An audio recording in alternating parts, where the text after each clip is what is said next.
Tiga warga negara Bangladesh ditetapkan sebagai tersangka kasus penyeludupan manusia.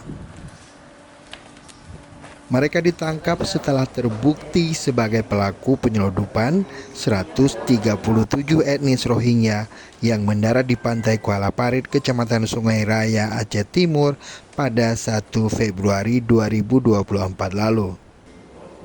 Ketiganya masing-masing Muhammad Hashim 49 tahun bertindak sebagai kapten kapal. Kemudian Muhammad Salim dan Abu Talib, keduanya bertindak sebagai koki dan mekanik kapal.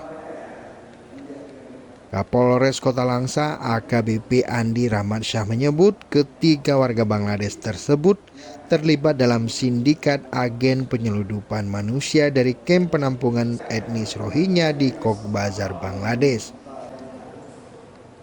Para pelaku diketahui secara sengaja mendamparkan diri ke pantai Kuala Parit, Aceh Timur sesuai dengan upah yang telah mereka terima.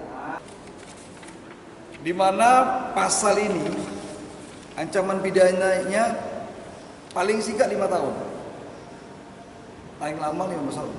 Mudah-mudahan mereka paling lama 15 tahun. Mudah-mudahan tidak efek jerah bagi mereka.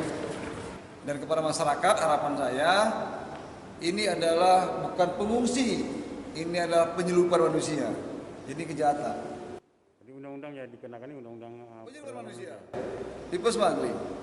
Karena kita ketahui mereka yang berangkat itu bayar. Dan ada agennya, mafia lah kalau saya bilang. Ada mafianya di sana. Kini pelaku mendekam di sel tahanan Mapolres Kota Langsa.